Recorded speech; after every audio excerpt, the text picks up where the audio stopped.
우리는 하나님의 말씀대로 살고 싶습니다. 우리 모두는 하나님의 말씀대로 살고 싶을 거예요, 다. 근데 참 이렇게 가만히 생각해봐도 이해가 되지 않는 일들을 만나게 될 때가 정말 많은 것 같아요. 특별히 하나님의 요구와 요청 앞에서는 그렇죠.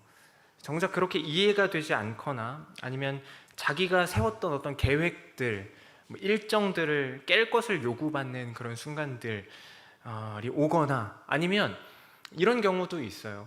별거 아닌 것처럼 느껴지는 어떤 일에 대해서 그렇게 생각되는 말씀 앞에서 뒤로 빼는 스스로를 발견할 때가 많은 것 같아요. 그러니까 한 발 이렇게 뒤로 빼는 거죠. 그럴 때면 요나의 이야기가 떠오릅니다. 그래서 요나서를 묵상하게 됐고 본문으로 이렇게 정하게 됐는데요. 우리는 요나를 하나님의 명령을 피해 도망갔던 사람의 대표격으로 기억합니다.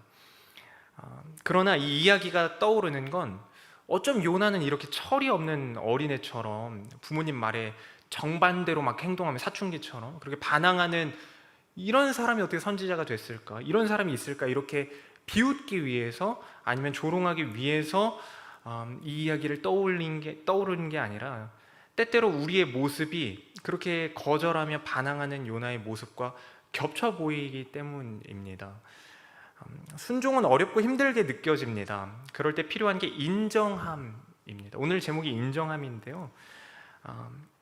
그럴 때 필요한 게 인정이다 라고 말하는 게 요나서입니다. 본문을 이 시점에서 듣는 우리에게 하나님이 뭐라고 말씀하시는지를 중점적으로 살피면서 나누기를 원합니다. 배경을 먼저 좀 살펴보려고 하는데요. 이 본문이 하나님의 말씀이 아미떼 아들 요나에게 임했다 이렇게 본문이 시작합니다.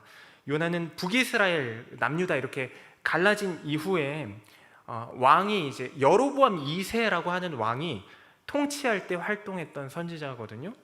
열왕기하를 보면 요나가 있던 때의 배경을 살펴볼 수 있습니다. 우리가 열왕기하 14장 23절을 같이 보기를 원하는데 뒤에 혹시 준비되어 있나요? 네, 저렇게 보시면 유다의 왕 요아스의 아들 아마샤 제15년에 이스라엘의 왕 요아스의 아들 여로보암이, 이게 여로보암이라는 다른 왕도 있는데 2세거든요. 여로보암이 사마리아에서 왕이 되어 41년간을 다스렸으며, 저 시대에 41년간을 다스렸다는 건 사실 굉장히 긴 거거든요. 정말 긴 시간입니다. 어떤 왕은 고작 몇 개월만 하고 이런 경우가 많은데 여로보암 2세는 유능한 왕이었습니다. 어떻게 알 수 있냐면 25절에 또 이렇게 나와요.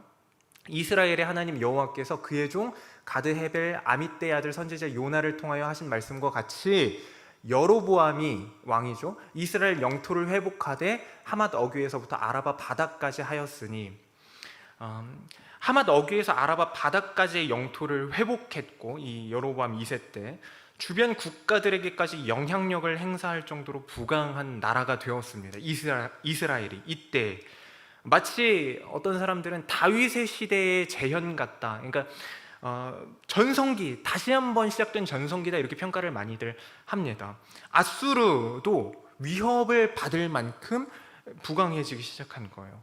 이스라엘이 그랬다는 거죠. 이러던 때에 하나님이 요나에게 니느웨로 가라고 말씀을 하십니다. 오늘 본문 1절 2절인데요 여호와의 말씀이 아미떼의 아들 요나에게 임하니라. 이르시되 너는 일어나 저 큰 성읍 니느웨로 가서 그것을 향하여 외치라. 그 악독이 내 앞에 상달되었음이니라 하시니라. 니느웨는 아수르의 수도입니다. 아수르는 이전부터 이스라엘을 괴롭히던 나라였습니다. 그러니까 30-40년 전부터 북이스라엘 왕 예후가 왕이었던 때가 있는데, 그때 아수르의 압박을 못 이겨서 조공을, 엄청나게 많은 양의 조공을 바치기도 할 정도였고, 특별히 이 나라는 잔혹하기로 굉장히 유명한 나라거든요. 나훔 선지자는 이렇게 표현합니다. 그 니느웨 성에 대해서 나훔 3장 1절부터 3절까지인데요 화 있을진저 피의 성이요, 그러니까 이 성을, 니느웨를 피의 성이다 이렇게 말을 해요. 그 안에는 거짓이 가득하고 포악이 가득하며 탈취가 떠나지 아니하는 도, 치안이 말도 안 되는 거죠. 근데 이게 비단 니느웨 안에서만 그랬다는 게 아니라 아수르가 그렇게 포악한 나라였습니다. 전쟁을 해서 포로를 잡으면 그냥 쉽게 이렇게 하는 게 아니라 아주 잔혹한 방식으로 사실 그 기록들이고 기둥의 그림 같은 것들이 이미 많이 발굴이 되고 발견이 됐는데 끔찍하고 정말 말로 담을 수 없을 만큼 잔인했다는 걸 많이 보여주거든요. 2절에 보니까 휙휙 채찍 소리, 윙윙하는 병거 바퀴 소리, 뛰는 말, 달리는 병거, 충돌하는 기병, 번쩍이는 칼, 번개 같은 창, 죽임당한 자의 때, 시체의 그 주검의 큰 무더기, 무수한 시체요, 사람이 그 시체에 걸려 넘어지니. 그러니까 물론 요나 시대 이후의 선지자이지만 나훔은 이 아수르의 성 니느웨를 이렇게 표현하는 걸 보면 아수르가 이전부터 이스라엘을 괴롭게 하던 그 시절부터 얼마나 잔혹하고 악독한 나라인지 우리가 쉽게 살펴볼 수 있습니다. 그런 아수르가 여로보암 2세 때 그 시기적으로 내부적으로 분열이 있었고 북방의 다른 민족들의 침입으로 조금 약해져 있는 상태였습니다. 그 틈을 타서 이스라엘이 영토를 막 확장하기 시작한 거예요. 잘했죠. 여로보암 왕 2세 때 유능한 왕이 틈을 잘 노려서 영토를 잘 확장했고 나라를 부유하게 잘 만들었습니다. 전성기를 맞은 거죠. 그런데 이런 시기에 굳이 일전에 우리나라를 쳐들어와서 괴롭게 하던 그 잔혹한 나라의 주요 도시 중에 하나인 니느웨로 가서, 그러니까 쉽게 말하면 우크라이나로 따지면 모스크바로 가서 너희 그렇게 계속 악독하게 살면 곧 멸망할 거야, 그러니까 정신 차려라는 내용의 말씀을 전하라는 명령을 요나가 받은 거죠. 그 말씀을 듣고 요나는 우리가 읽었듯이 다시스로 가는 배에 오릅니다. 다시스는 정확한 위치는 나와 있지는 않지만 포르투갈의 어느 도시일 거다 이렇게 예상을 하기는 하거든요. 확실한 건 요빠라는 곳으로 그렇게 내려가는데 그게 지중해에 있는 항구 도시입니다. 니느웨와는 정반대 방향이다, 이게 중요한 거예요. 정반대 방향이다. 배를 타고 지중해를 이렇게 가로질러서 가야 되는데 다시스를 가려면 어떤 먼 곳에 위치한 그 도시로 가는, 당연한 거겠지만 배값까지 지불을 합니다. 그러니까 자기가 가지고 있는 그 돈을 그렇게 지불해가면서까지 하고자 하는 일이 뭐냐면 여호와의 낯을 피하는 거예요. 3절 우리가 한 목소리로 읽겠습니다. 시작. 그러나 요나가 여호와의 얼굴을 피하려고 일어나 다시스로 도망하려 하여 욥바로 내려갔더니 마침 다시스로 가는 배를 만나니라. 여호와의 얼굴을 피하여 그들과 함께 다시스로 가려고 백사스를 주고 배에 올랐더라. 여호와의 얼굴을 피하다라는 말이 반복되어 있죠. 왜 이렇게까지 피할까요, 요나는? 그러니까 어떻게 보면 이스라엘에 그냥 그 자리에 있어도 되거든요. 근데 완전히 정반대, 그것도 아주 먼 곳으로 돈까지 지불해가면서 피하는데 왜 이렇게까지 피할까요? 어떤 사람들은 요나가 이제 아수르가 어찌됐건 적국이고 약해지고 뭐 강해지고를 떠나서 적국이고 그 주요 도시 수도에 가서 멸망을 외치다가 뭐 우리가 멸망한다고? 웃기지 마, 너 이스라엘 뭐 사람이잖아, 그러면서 그 잔혹한 사람들의 손에 죽을지도 모르니까 그런 압박감이 있었을 것이다 라고 말하는 사람들도 있습니다. 그런데 그런 건 아니에요. 그런 가벼운 마음, 뭐 가벼운 건 아니죠. 무서움과 두려움은 자연스러운 거니까. 그런데 그런 생명의 위협에서부터 시작하는 그런 마음은 아니었습니다. 왜 그런가 하면 요나 4장 뒤쪽에 보면 이렇게 나와 있거든요. 4장 2절입니다. 여호와께 기도하여 이르되 여호와여, 내가 고국에 있을 때에 이스라엘이죠, 이러하겠다고 말씀하지 아니하였나이까? 그러므로 내가 빨리 다시스로 도망하였사오니 그 이유가 바로 이거라는 거예요. 주께서는 4장 2절 한번 같이 볼까요? 오늘 본문 뒤쪽이니까. 네, 4장 2절. 그 이유가 이렇게 되어 있어요. 내가 빨리 다시스로 도망했는데 그 이유는 주께서는 은혜로우시며 자비로우시며 노하기를 더디하시며 인애가 크시사 뜻을 돌이켜 재앙을, 니느웨 그 아수르의 재앙을 내리지 아니하시는 하나님인 줄을 내가 알았음이니이다. 그래서 다시스로 갔습니다. 이렇게 이야기를 하는 거죠. 니느웨의 그 악독한 사람들, 괴롭게 했던 사람들을 용서하실까봐 도망했다는 겁니다. 왜 우리도 혹독하게 당했었는데 우리가 뭐 복수하겠다 이것도 아니고 가만히 있으면 저들 알아서 하나님 뭐 망하게 하신다는 거 아닙니까? 이렇게 생각을 했다는 것도 아니에요. 그러니까 이게 조금 헷갈릴 수 있는데 에이 망해봐라 아수르 이 녀석들 하면서 도망했다는 거는 아니에요. 하나님이 회개케 하시고 용서하실 거면 굳이 요나를 안 보내도 돼요. 니느웨의 한 사람을 일으켜서 회개케 하시면 되거든요. 그러니까 내가 안 가면 저들은 멸망 안 당하겠지? 이런 생각으로 도망한 건 아니라는 겁니다. 요나는 하나님에 대해서 알았어요. 긍휼이 가득하신 분이라는 걸 알았습니다. 얼마든지 색다르고 창의적인 방식으로 일하시는 분이시니까 그런 분이시라는 걸 알았다는 거죠. 그러면 왜 도망갔냐는 거예요. 왜? 그렇게까지. 결론 자기가 하기 싫다 이겁니다. 자기가 하기 싫다. 긍휼을 베푸는 거 그것도 꼴 보기 싫은 일이지만 나쁘게 말하면 근데 그걸 자기가 하라고? 그게 싫다는 거예요. 굳이 이걸 자기한테 시키는데 저 싫습니다. 그거는 알아서 하시든지 하시고요. 저는 그 일에서 빼주세요라고 말하고 있는 중입니다. 그런데 하나님은 가만히 있으면 그곳에 가만히 있으면 계속 말씀하실 것 같거든요. 자기가 생각했을 때. 그러니까 아예 정반대 아주 먼 곳으로 떠나버리면 급한 대로 다른 사람을 쓰시든지 어차피 시간은 흘러가니까 자기 입장이죠. 이것도 사실은.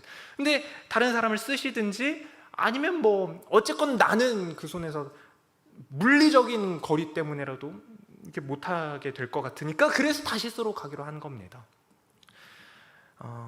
성도 여러분, 굳이 왜 나야? 라는 생각이 언제 드십니까? 저는 그런 생각이 종종 들거든요. 근데 요나는 그런 생각이 들 때 다시스로 가는 배에 올랐습니다. 저도 가만히 돌아보니까 변명거리를 진짜 많이 찾더라고요. 그러니까 할 말이 너무 많아요. 지난주 주일 오전 예배 설교 때 무화과 나무 이야기가 그래서 진짜 크게 다가왔습니다. 요나는 그때 다시스로 갔는데 나는 달랐나? 그런 생각을 해보면 크게 다른 것 같지가 않아요. 근데 한 가지 오늘 말씀 본문을 통해서 주시려고 하는 말씀이 또 한 번 마음을 찔렀는데 바로 이겁니다. 바로 요나가 왜 굳이 나야? 라고 생각하기 때문에 하나님은 요나에게 너 니느웨로 가야 돼 라고 말씀하셨다는 사실입니다. 다시 한번 말해볼까요? 요나가 굳이 왜 나야? 라고 생각했기 때문에 그래서 요나를 쓰시겠다고 하셨다는 거예요. 마치 병든 사람에게 의사가 당신 간 안 좋으니까 술 끊으셔야 됩니다 라고 진단을 내리는 것과 같은 겁니다. 그러니까 너가 거기서 막히는구나. 너의 믿음, 너는 믿는다고 말하고 하나님이라고 나를 부르긴 하지만 이 일에서 막히는구나. 그 일에서 나를 신뢰하지 않기로 결정하는구나. 그걸 해결해야 돼. 그게 병이거든. 그게 죄거든. 그걸 고쳐야 돼. 그게 너한테 매여 있는 거거든. 이러고 말씀하시는 것과 같다는 거죠. 끊임없이 하나님은 우리를 하나님의 사람으로 살게끔 끌고 가실 겁니다. 요나에게도 그렇게 하실 거고요. 그러나 요나 이야기의 초점은 그래서 요나의 이야기의 초점은 니느웨가 아닌 겁니다. 사실 지금까지는 니느웨 이방인들도 구원하시는 하나님 맞죠? 그거 말하는 거 맞거든요. 이스라엘 백성들도 선민사상 그거 아니야 라고 말씀하시려고 하는 것도 맞습니다. 그러나 그게 전부가 아니라는 거예요. 적어도 오늘 말씀에서의 초점은 요나가 핵심입니다. 니느웨가 아니고 이스라엘마저도 하나님 보시기에 악했거든요. 열왕기하 14장 아까 23절 읽었는데 그 뒷절인 24절을 보면 이렇게 되어 있습니다. 우리가 한 목소리로 읽어볼까요? 14장 24절입니다. 시작. 여호와 보시기에 악을 행하여 이스라엘에게 범죄하게 한 느밧의 아들 여로보암의 모든 죄에서 떠나지 아니하였더라. 이스라엘은 여전히, 그러니까 여기서 말하는 여로보암은 앞선 여로보암이고 이제 2세라고 했잖아요. 2세가 됐는데도 여전히 그 죄에서 떠나지 않은 거예요. 그러니까 이전에 왕들이 했던 그 악독한 짓에서 떠나지 않았다는 거죠. 하나님이 보시기에 악했다 이렇게 이야기를 합니다. 그럼 이런 생각이 들죠. 이들에게 선지자를 보내야지. 이스라엘은 하나님의 백성인데 이 사람들에게 보내지 왜 요나는 니느웨로 보냅니까? 그렇지 않아요. 이미 북이스라엘 이 자손들에게도 당시만 해도 같은 시대에 호세아, 아모스 이런 선지자들이 계속 있었고 이전에는 더 많은 수두룩한 선지자들이 이후에도 계속 외칠 거거든요. 외치고 있었고 외칠 겁니다. 니느웨는 우리가 결론 이야기를 먼저 보자면, 니느웨는 결국에 그 요나의 한마디 말을 통해서 회개함으로 하나님의 긍휼을 얻게 되지만, 이스라엘은 그렇지 않고 이 본문 이후에 40년 50년 뒤에 요나를 통해서 하나님의 긍휼을 얻었던 그 아수르, 그 니느웨에게 멸망을 당하게 됩니다. 북이스라엘이 그렇게 아수르한테 멸망을 당하거든요. 그러니까 이 시점에서 니느웨 너네 멸망당할 거야 라고 하는 말은, 그렇게 말하러 가야 돼 라고 하는 이 말씀은 요나 너가 들어야 되는 말이야. 아수르 악독하다고 말하면서 국가 전성기 속에서 끝까지 악을 버리지 않는 이스라엘에게 그거 너가 들어야 하는 말이야. 너가 너의 악을 봐야 해 라고 하나님이 말씀하신다는 것을 우리는 기억해야 합니다.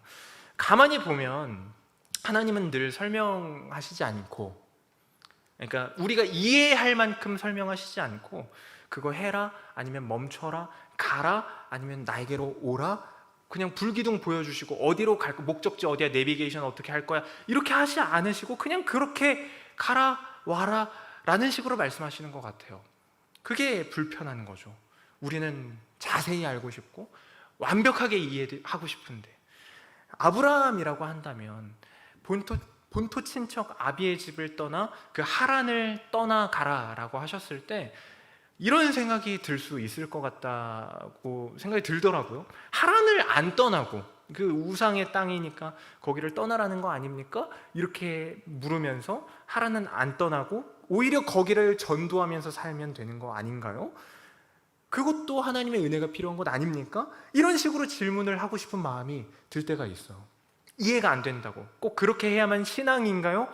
그게 꼭 믿음으로 사는 삶인가요? 그렇게 하는 것만이 그렇게 답정넛인가요?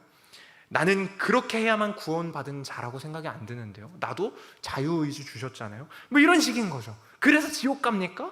물어보는 거죠. 아닙니다. 지옥 가진 않죠. 하나님이 택하신 자는 어떻게 해서든지 끌고 가실 것입니다. 그게 하나님의 약속이고 구원입니다. 그래서 하란을 안 떠나고 그곳에서 성공적으로 하나님을 전하면서 사는 것은 그럼 신앙이 맞나요? 그것도 아닙니다. 그건 신앙이 아닙니다. 그런 선택들이 반복되면서 감각을 잃어버리게 될 거예요.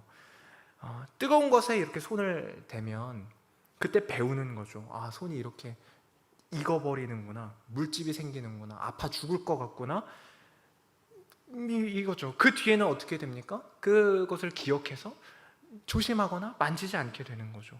감각을 잃어버리면 근데 어떻게 되죠? 죽는 거예요. 계속하고 계속하다 더 큰 것에도 넘어지고, 그렇게 해서 죽는 겁니다. 그게 하나님을 떠나는 것이죠.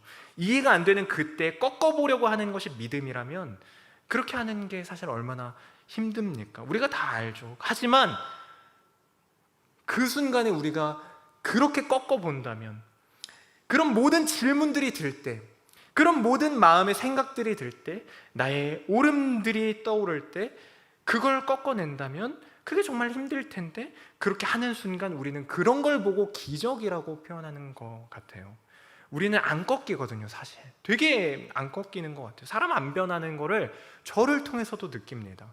자기 가치관을 깨는 게 가장 어렵구나, 이런 거를 진짜 많이 생각하게 되는 것 같아요.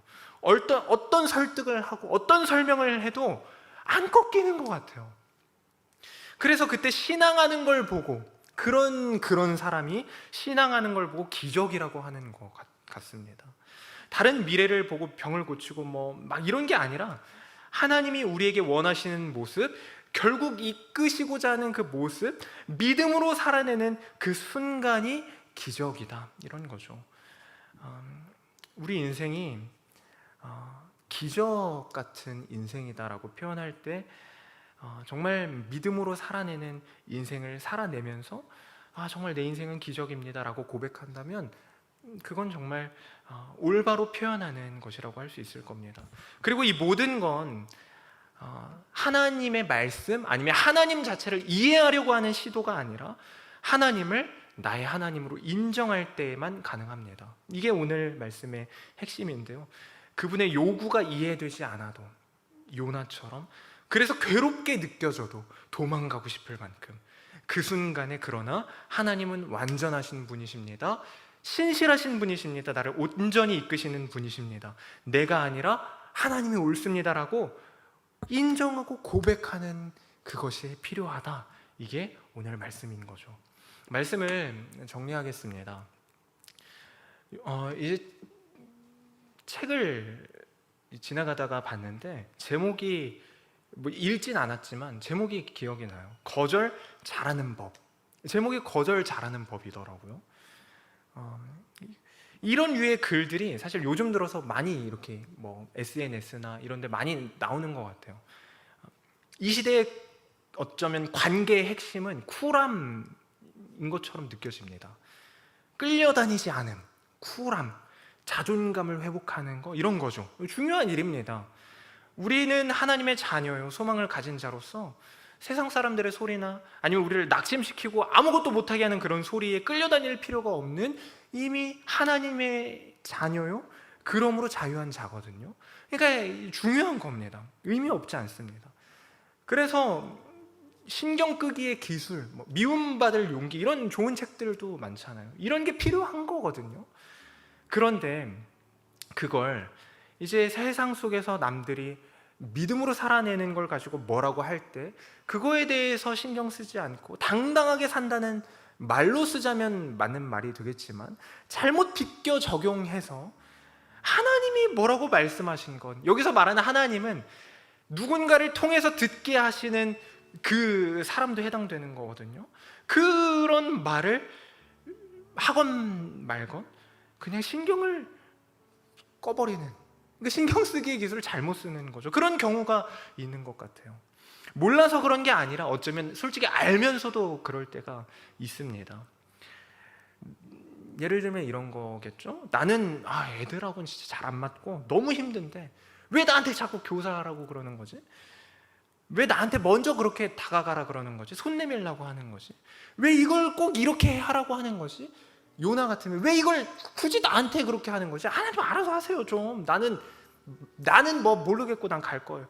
이렇게 말하는 거죠. 근데 그때 그래서 더 나가면 이렇게도 말합니다. 계속해서 가잖아요. 찾아가잖아요. 하나님은 포기하지 않으시거든요. 그때 강압적이에요. 왜 이렇게 강제적이에요? 라고 말을 하죠. 사람을 통해서 말씀하신다면 당신은 왜 이렇게 율법적이죠? 바리새인인가요? 이런 식으로 비꼬거나 자신을 정죄한다고 말합니다. 물론 실제로 정죄하거나 율법적으로 이렇게 하는 말들이 실제로 있기는. 그런데 하나님의 말씀에 대해서 묵상하고 깊이 생각하는 것을 고려하거나 깊게 생각해 보지 않고도 다 그렇게 느낀다는 겁니다. 에이, 나는 이러저러 이렇게 말을 했으니 그냥 신경 꺼버려야지 하고 끝내려는 거죠. 그러나 우리는 하나님의 말씀은 자주 이해가 안 되고 그래서 괴롭게 들린다는 사실을 반드시 기억해야 합니다. 요나 입장이라면 무시하고 정반대로 도망가 버리고 싶을 만큼 괴롭게 들리는 겁니다. 돈을 지불해서 배를 타서라도 그냥 도망가 버리는 거죠. 낯을 하나님의 얼굴 앞에서 피해버리는 겁니다.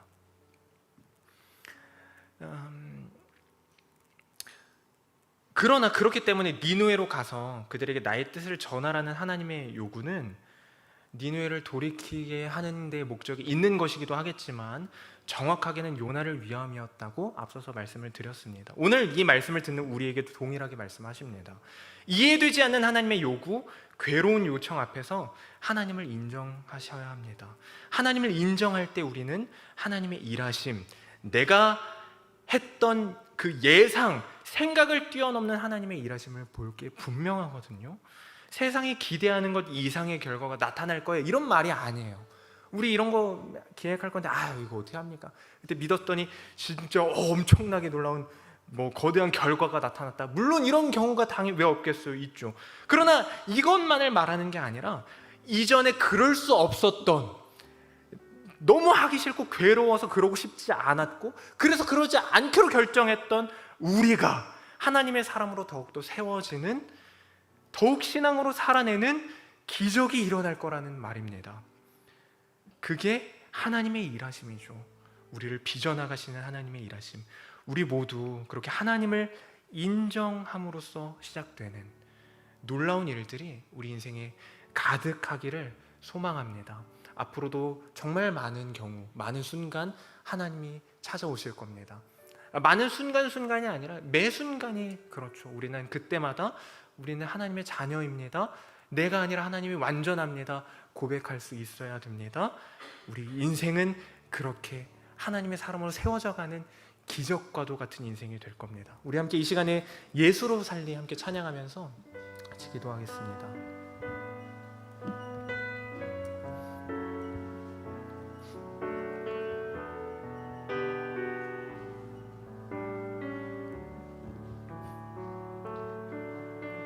계절은 흐르고 계절은 흐르고 꽃은 피고 저도 시들지 않을 생명이 있네.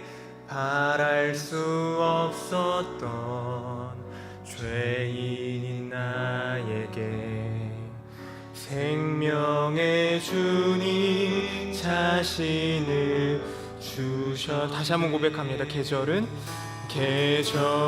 흐르고 꽃은 피고 저도 시들지 않을 생명이 있네. 바랄 수 없었던 죄인인 나에게 생명의 주님 자신을 주셨네. 나의 삶은 내 주 예수의 것이니 내 생명 다해 예수로 살리. 내 모든 것 예수의 것이니 내 전부 되신 예수로. 우리 처음부터 다시 한번 고백합니다. 계절은 흐르고 계절은 흐르고 꽃은 피고 저도 시들지 않은 생명이 있네. 바랄 수 없었던 죄인인 나에게 생명의 주님 자신. 우리 다시 한번 고백합시다. 계절은 흐르고 꽃은 피고 시들지 않는 생명이 있네. 시들지 않은 생명이 있네. 바랄 수 없었던 죄인인 나에게 생명의 주님 자신을 주셔. 나의 삶은 내 주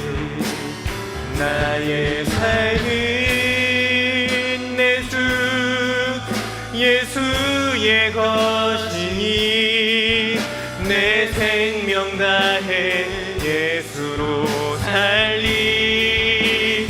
내 모든 것 예수의 것이니 내 전부 되신 예수. 다시 한번 고백합니다. 나의 삶은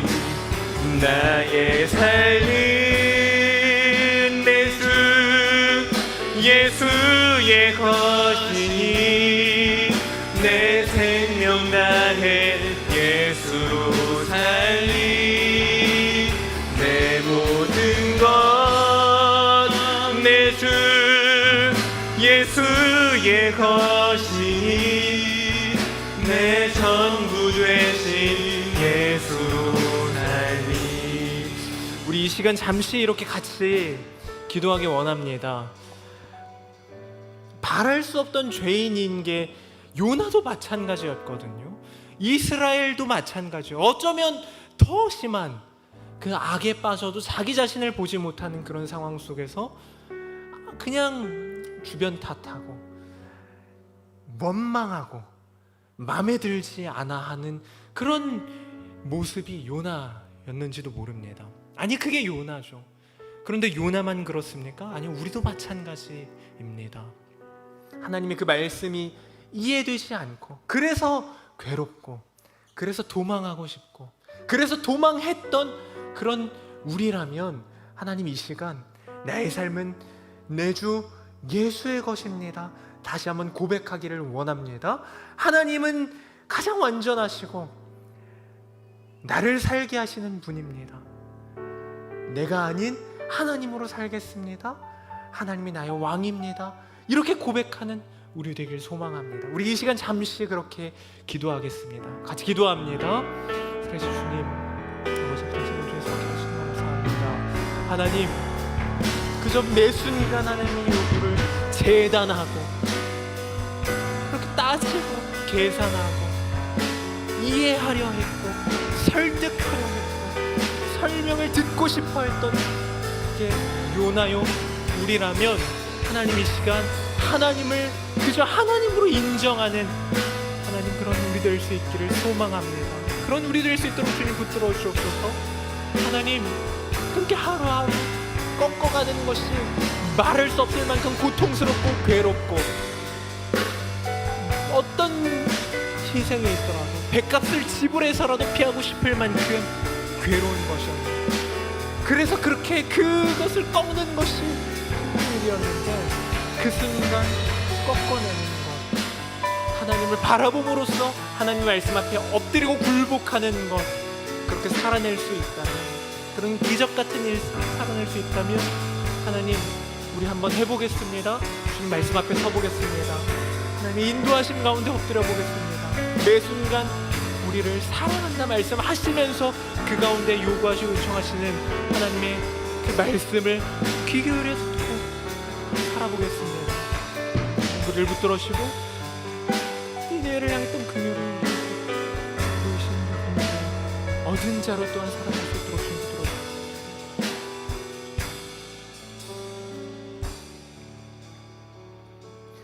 살아계신 하나님 감사합니다.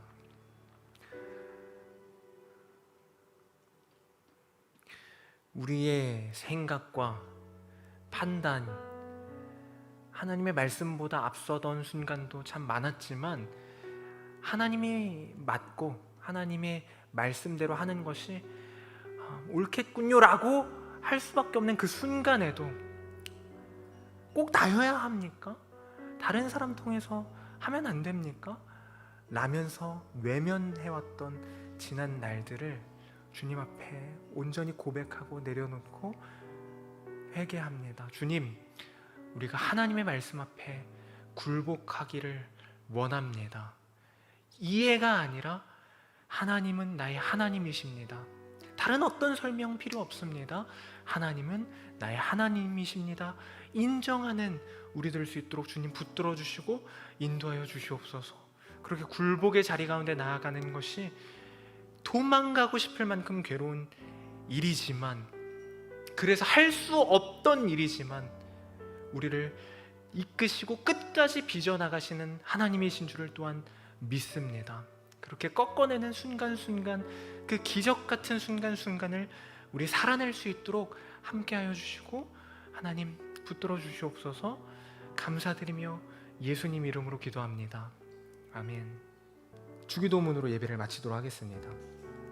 하늘에 계신 우리 아버지여, 이름이 거룩히 여김을 받으시오며 나라가 임하시오며 뜻이 하늘에서 이루어진 것 같이 땅에서도 이루어지이다. 오늘 우리에게 일용할 양식을 주시옵고 우리가 죄 지은 자를 사하여 준 것 같이 우리 죄를 사하여 주시옵고 우리를 시험에 들게 하지 마옵시고 다만 악에서 구하옵소서. 대개의 나라와 권세와 영광이 아버지께 영원히 있사옵나이다. 아멘.